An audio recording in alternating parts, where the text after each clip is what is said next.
Hey guys, today I'm going to do a quick rundown of how to use the LiquidPixels Grid Authoring tool. Um, I know that we've had some issues with this thing in the past. I'm here to say that it's still not completely without bugs and without glitches, um, but hopefully this will help you get a better understanding of how this actually works. So there's a couple things you need in order to start working with the LiquidPixels Grid tool. The first thing is just a base image. This can be 3D texture map art. It can be an image that you're trying to get an embellishment on, like a leotard front or a cheer top or whatever you need. But you need some kind of base image in order for it to work. You can go up to filter and go to liquid pixels, and it will open if you have this selected, and you can start working on it, but it's not going to actually show you anything right now. And that's because you need at least one more layer. Um, I am just going to put in here. Actually, let me get rid of that layer and let's add in a layer of text. So I'm just going to go to text and go on the leotard front here. And we're going to go to, I'm going to just type in test. Make that. Apparently, I can't type today.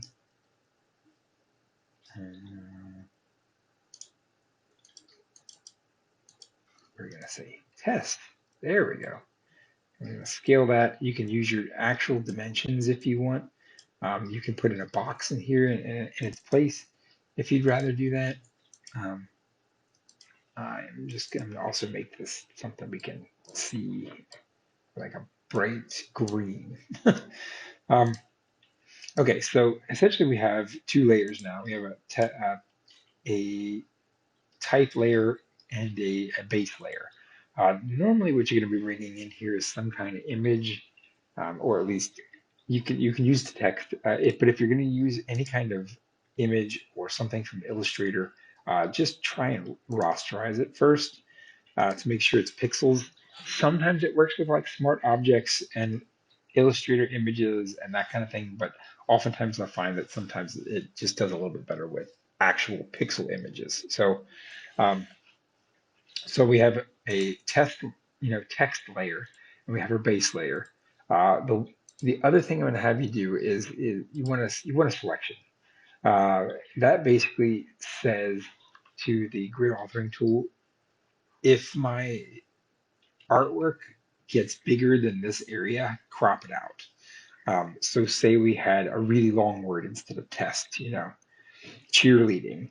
And at this size, it's going to be really big, but like we don't want it to go past the borders of the front of that area. Um, you can use a selection to make sure that it stays within that little area. Um, I'm going to select that, and you can see I got it quick, like I did a quick selection. And so right now I'm ready to go into Liquid Pixels. But just to show you this real quick, so we have a selection. We have our marching ants there around the edge. We have a base layer and we have our image layer. Now I've got the image layer highlighted, and that's important because when it pulls into Liquid Pixel, it's going to warp whatever you have highlighted here. So if you have the base, it's going to try and warp the base, which is not what you want. You want to make sure it's warping the image layer that you put on top. So we're going to make sure that that's selected, and we're going to go to filter and liquid pixels, and we're going to open the grid authoring tool. Okay, so open here, and as you can see, I've got my test text in there. It knows that it's warping, um, and so we're ready to start manipulating stuff here. But first thing you notice is you can't see the background, which makes it really hard to try and figure out what this is supposed to look like. So first thing we're going to do is we're going to go to the background down here, and we're going to, instead of current, we're going to go to layer, and we're going to make sure that we're selecting the layer of our background. Just click OK, and now you're like, I still can't see um, the background layer. Well, essentially, it doesn't always, even though we have a transparency in there, it doesn't always like to work um, with it. So what you have to kind of do is you have to go down to opacity and change it to something where you can just see both things. 10 might be a little extreme. Let's go to 30. Let's go to 30. So now we can see the test and we can see what's underneath it.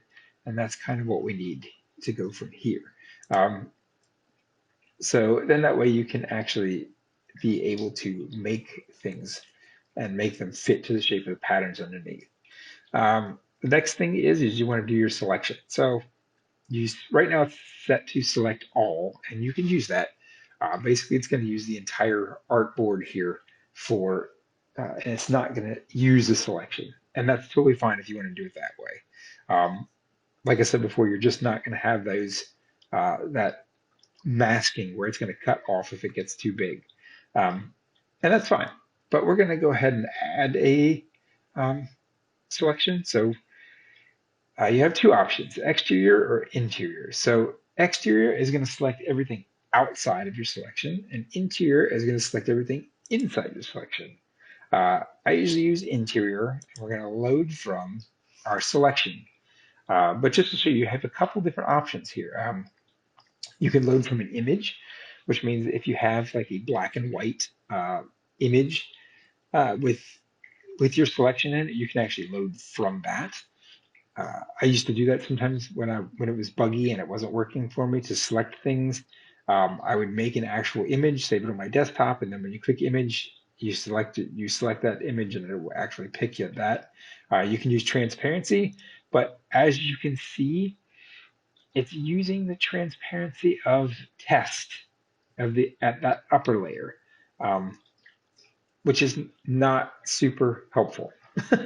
um, you don't want to necessarily do that because everything you do is going to be different. But if you wanted to do like a box here, you could probably get that to work. But for the most part, what we use is the top two here. Grid file is going to pull in a selection from another grid. So let's say you were, instead of creating one from scratch, you were editing a previously uh, made grid. You can load that selection from the grid file just by clicking on this, and then it asks you, like, which grid file do you want to use?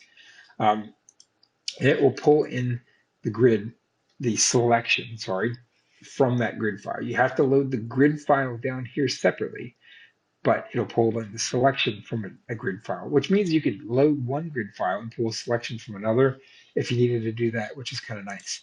Um, but for today's purposes, we're going to click selection, and you can see the front of the leotard that I selected in Photoshop is kind of grayed out there. So we are getting exactly our selection here. I'm going to just zoom in a little bit to the front of that. Sometimes you have to kind of turn some things on and off. There we go, to get it to redraw so that you're looking at what you need. Okay, so we have a background, we have a selection. Now we actually have to make some grids. Um, one other thing to note is that my selection, I know it's working because I see that little white area down in that box. Um, Whatever is white is the selection that you've made. So if you pull in your selection from Photoshop, it should look like your selection from Photoshop. I mean, a very small version of it, but it should be. But so if you're getting anything else, it may not be like the right things may not be selected. Maybe it's not working. It is kind of buggy. At least it was in the old version. I haven't had too many issues with it in the new version yet, but just be aware. If you're also, it doesn't change between interior and exterior, so be aware of that. Like if you're looking at interior and exterior, you're looking at the same little preview image, but it's going to behave differently depending on which one you pick. Um, just make sure that that's correct, because if that's not correct, you're not going to be able to see what you're supposed to see. Um, yeah, if your selection is right, you can make all the grids in the world, but if it's basically going to crop it down to that. So if the selection is somewhere off in like the left hand side of the image somewhere, and you're working on the right hand image, you're never going to get any kind of result when you use your grid. So just double check that that looks like it's supposed to. If you're having real issues with it, just turn it off and go to all, and don't even bother using the selection. Sometimes it's better to just turn it off and use the whole thing, and we control the size of the embellishment in the tables, which we do anyway. Um, so sometimes it's better just not like worry with the selection if it's being a pain in the butt. Um, so let's get into the meat of it here. So grids. Obviously, right now this grid is huge and it's not going to do me very much good. Um, so the first thing we're going to do is we're going to create a new grid. Um, if you come in and your settings are what they were from like a previous usage of this tool, you can go down here to the little like, I think it looks like a target bullseye, and you can reset everything. You can reset both grids, the grid before, the grid after, all the layers. And so you can reset it back to kind of default. I'm not going to do that because I've already got my layer and my selection in here, but just be aware that you can actually do that. So what we're going to do instead is we're going to create a new grid, which is the waffle pattern tool in the center of the toolbar. So I'm going to click on that and it's giving you options. So how do you want to create your grids? You can automatically find a fit. You can click 4 points on a grid, but we're going to just use create a box. You can create a grid before, you can create a grid after. Sometimes those are helpful to reset your grids. Um, and I'll show you that here at the end. But right now we're going to do create both grids, and then it gives you how many columns and how many rows do you want. And this is your level of detail. Um, and this is really up to your personal preference. Sometimes having a whole lot of columns or a whole lot of rows is a good thing. You could get like really smooth transitions. Um, and I would use more columns and rows, say if you're doing something really tight, like curved text on a leg line, um, or for some reason you're trying to like warp text around like a fold, like that's very, very tight, intricate work. Um, for the most part, though, if you're doing like big like text on a chest, you don't need a whole lot. Um, and maybe you want more columns than rows sometimes too. I'm actually going to set number of columns at 5, and um, I'm going to select, right, let's, you know what, let's do the same thing for the number of rows. Okay, so 5 columns, 5 rows, that'll give us some larger size boxes, but it'll make it easy to set it up. So I'm going to click OK, and as you see, it did absolutely nothing, which is not quite true. So right now you're in the create grid tool. So what you want to do is you want to click and drag. And I usually try to do it all across the front of, or all across the entire area of whatever pattern piece I'm making. And I try to keep it even as to the amount of space on the sides and the top, that kind of thing. And then I'm going to click and drag, and you can see the green box showing you where your grid's going to be, and then let go. Okay, so it created a brand new grid, 5 rows high, 5 columns wide, and so you are good to start editing. Okay, so let's talk about the blue and the red grid. I'm going to turn the blue grid off so we can see the red grid. So the red grid is basically your before image. So you want that to be straight and cover your entire image area, because what it's essentially doing is this is what your image looks like when we start. So it's going to use that information to move your grid to where we're going to finish, which is the blue grid.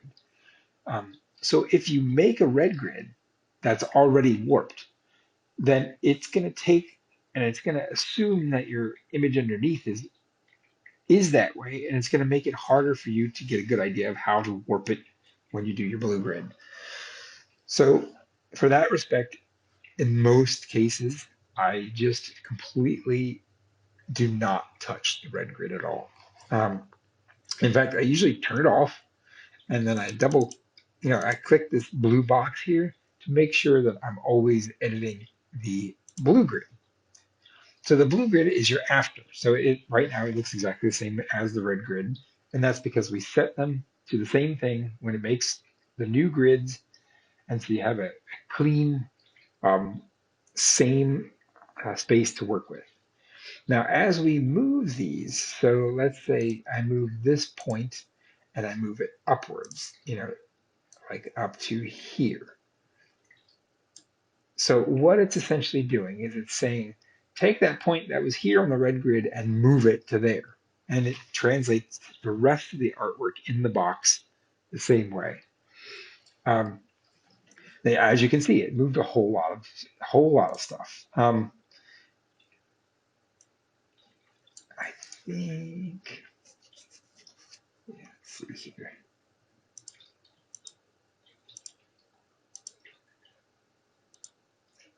All right. So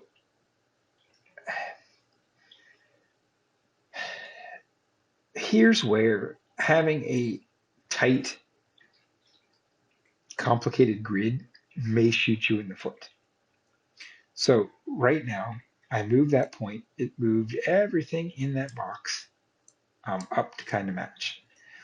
If I have um, multiple, like if I had a more complicated grid, and actually let's go ahead and create one. So you can add or subtract rows or columns using these four buttons here after the create grid. So let's say I decided I needed a lot more detail here. Okay, so now I'm going to move my test. I'm going to try and move my test. There we go. I'm going to move my test up here. Okay, so you're seeing what's happening now. Now, because I have all of these points, it's going to hold it to those points. So it's going to say, well, this point's not moving, even though that one is. Um, whereas before it was moving the entire word because there wasn't any anchors in there. Now it's got anchors, and so if you want to keep these, you're going to have to move all four of these points up in order to have the same kind of effect. So I personally think sometimes it's easier to start with less detail. And as you can see, like this is a whole lot easier. It's only you need to move 2 points here if you want to make like a curved text. Let's just move these up so we can.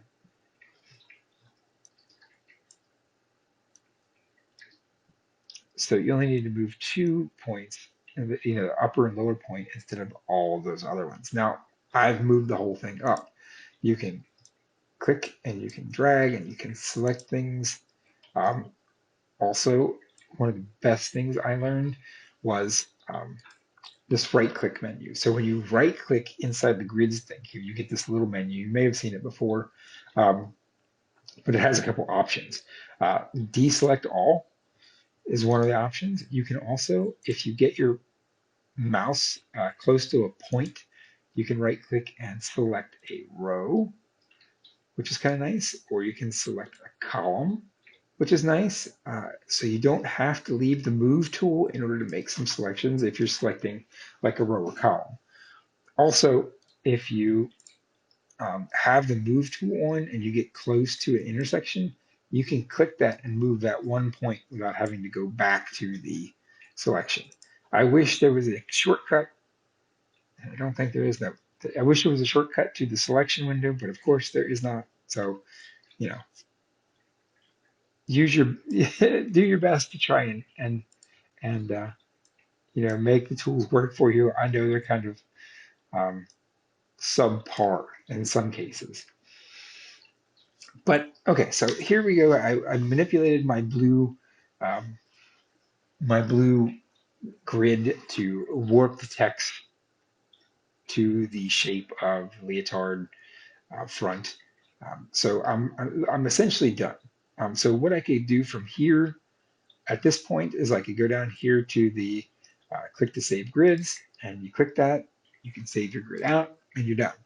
Um, Easy enough as it is. Like that's you can do that. You do have a couple of options here, um, and so kind of let's go over what other things can happen here. So let's say I'm editing and I don't, you know, oops.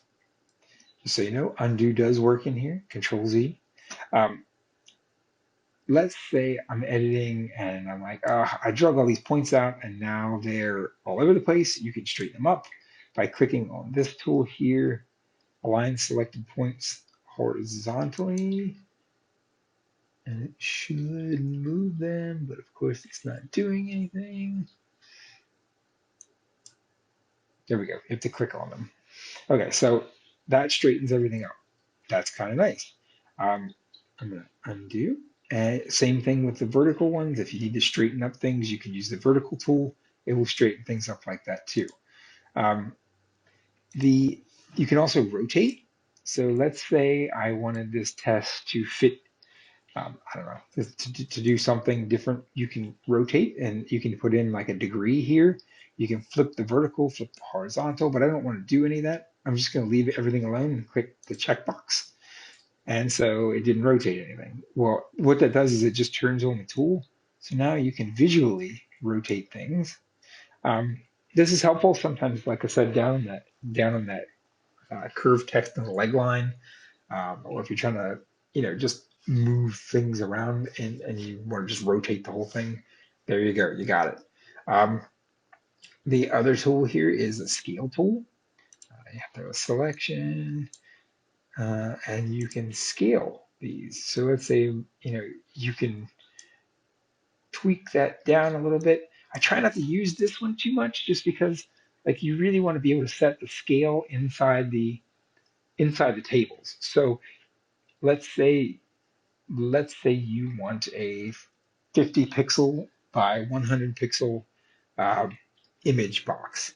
Um, it's going to essentially put your 50 pixel by 100 pixel image box in the red, and then this is going to shrink it down even more or expand it even more. Um, so your numbers in your tables then don't have any real relevance because you're scaling it twice. So just keep that in mind if you ever use the scale tool. Um, it has its uses sometimes, but just keep that in mind that you're scaling it twice then, so that could also cause problems.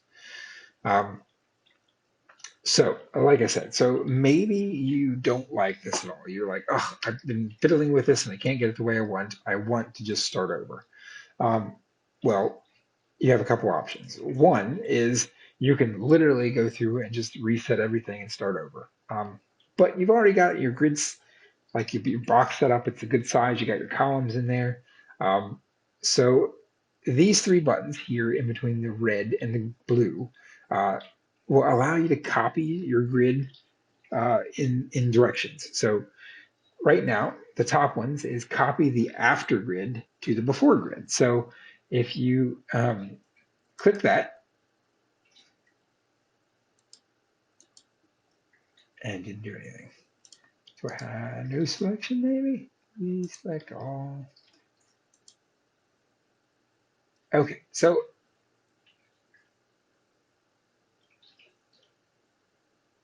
maybe that was going the opposite direction. That's what it did. Okay, so that set my red grid equal to my blue grid, which is the opposite of what we wanted. So we're gonna hit undo and undo again. I'm just gonna turn the red grid on to make sure that, okay, all right, I think we're good now. There we go. Okay, so you can see the red and the blue grid. So that set my red grid equal to my blue grid.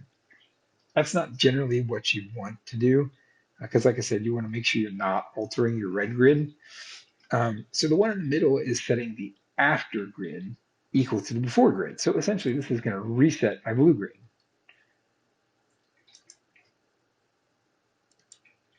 If it's not going to make a liar out of me.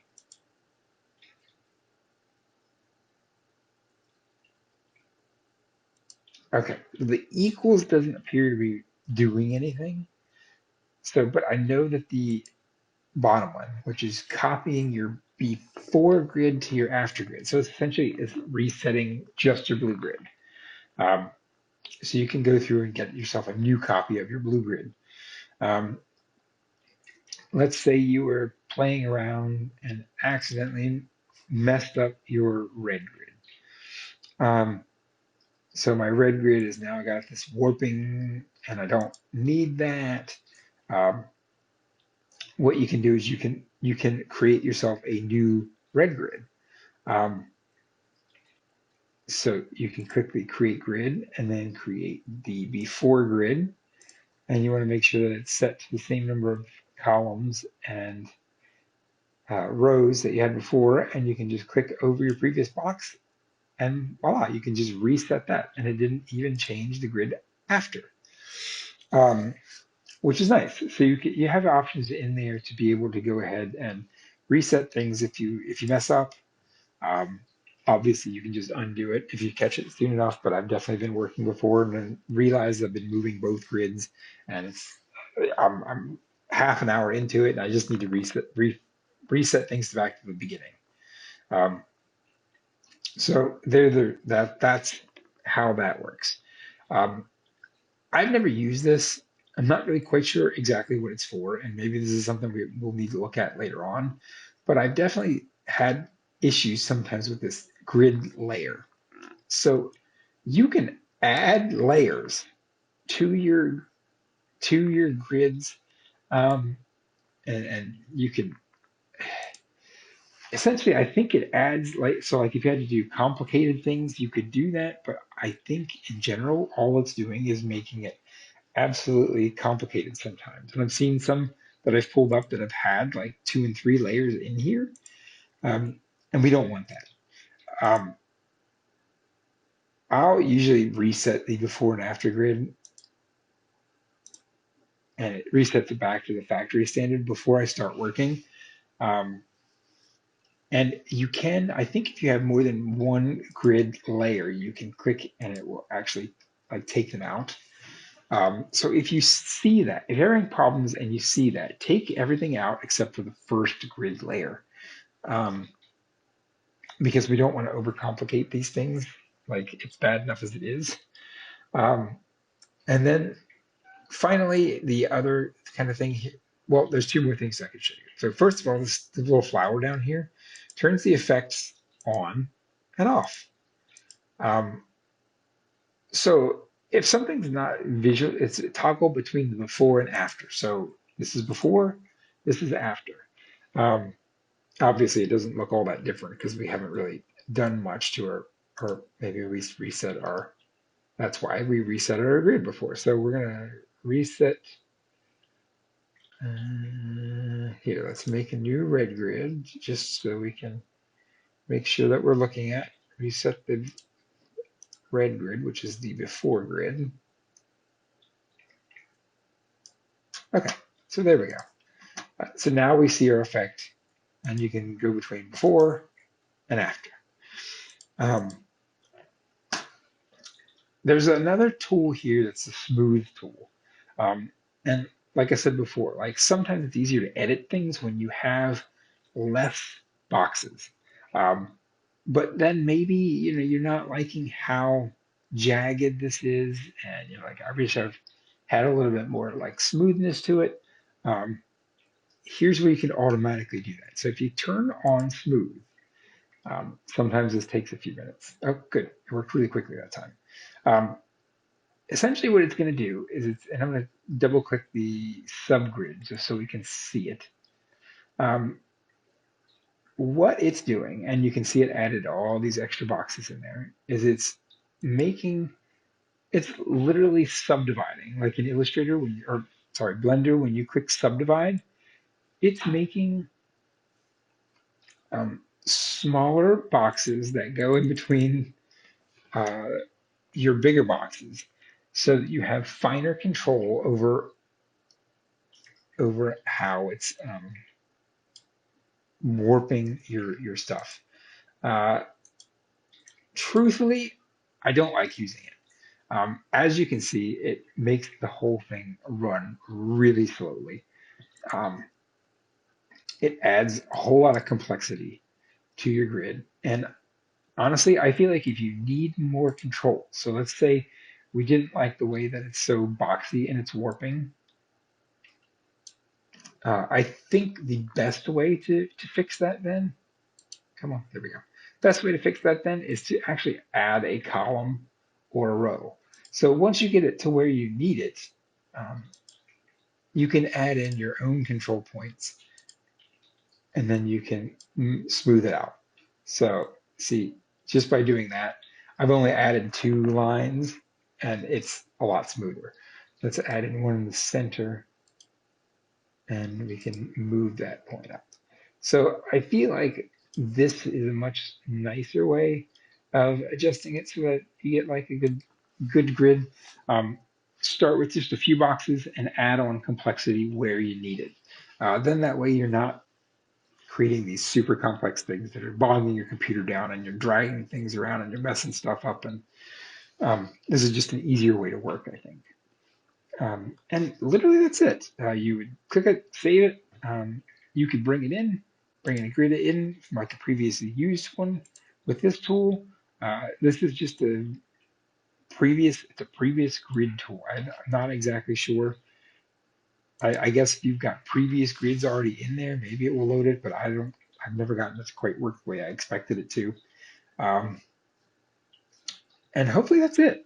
Um, Again, if you have any questions, just let me know. Hopefully this helps to explain what's going on um, with the grid authoring tool, and hopefully this helps. I'm hoping it's a lot easier to use with this newer one, and maybe we can get some grids made without, banging your heads against the wall. So if you have any questions, let me know, and have a good day.